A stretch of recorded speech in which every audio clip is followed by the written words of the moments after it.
Hello there, it's Archie again. I've just got back from my interview with Mr. Chicago's criminal organisation, and I think it went really well. Well, it did go really well. One thing, so you may not realise, where a henchman's interview is different to a normal interview, is that for my interview today, for instance, I was the one doing the interviewing. What they do is they bring in some poor schmuck that they want to get information from, that have been, who knows what they've been up to, probably nothing good, and they use the candidates, there are a few of us today, to see how good we are extracting the information, and that's sort of how the interview went.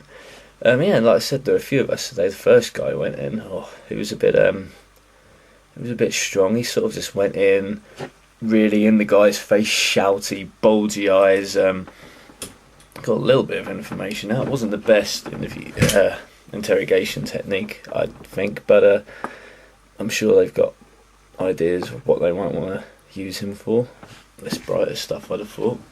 Some other guy though, really useless. He knew it was for his getting into the organisation depended on it, but he started pleading with the guy, saying, "Come on, this is my shot here. Please give me some information," which didn't get him anything. I mean, he tried to offer the guy money, and that guy's probably going to end up shot or beaten up or something. What's he going to want money for? Needless to say, he didn't get the job, he got fired. And you may say, how can you get fired at an interview? They set him on fire.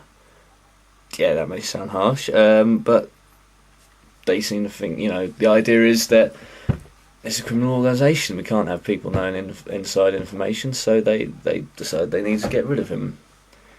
Personally, I think that they should have just shot him, rather than setting him on fire. Less screaming, less mess to clean up, but I was only there for an interview, so I didn't really want to step on anyone's toes. There's this woman there as well. It's just really good to see. You don't see many women applying for henchman work, which is good. Of course, back in the day, years ago, women weren't really allowed to be in this sort of line of work at all. The best they could get was femme fatale work, and not to knock femme fatales, because that's a really hard line of work. You've got to be really good to be a femme fatale, better than normal henchmen.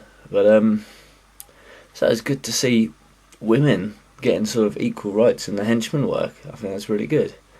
And boy, yeah, women are just as good at being henchmen. Her interview technique was, I say, it left a lot of us wincing, and the guy definitely spilled the beans once he could speak again. As for my interview, it went really well. They're quite impressed with my imagination, let's just say. Well, what happens, I saw this thing on telly once where these triad people, they'd kidnapped some guy's daughter and they were trying to blackmail him, and they did it by ripping her fingernails out. So I thought, yeah, that'll work as a good interview technique. Of course, got there and found that it's actually a lot more difficult than you think to rip somebody's fingernails out. It took me several attempts to get it right. The guy started talking though, because he didn't want me to try anymore, because I guess it was a bit more painful than it would have been if I'd have just yanked it out. But they said, that will come in time. I'll get better at, ripping people's fingernails out. I'll be able to do it in my sleep, they reckon, after a while. So yeah, I got the job. I'm now officially a henchman. I'm no longer unemployed, so it's all good news all round. So I should start next week. So excellent stuff. One last thing though, you might want to tell Mandy about them killing that guy, because she was worried enough about me getting the work anyway. If she ever found out that I could have died just from the interview, I'll never hear the end of it. Anyway, see you later.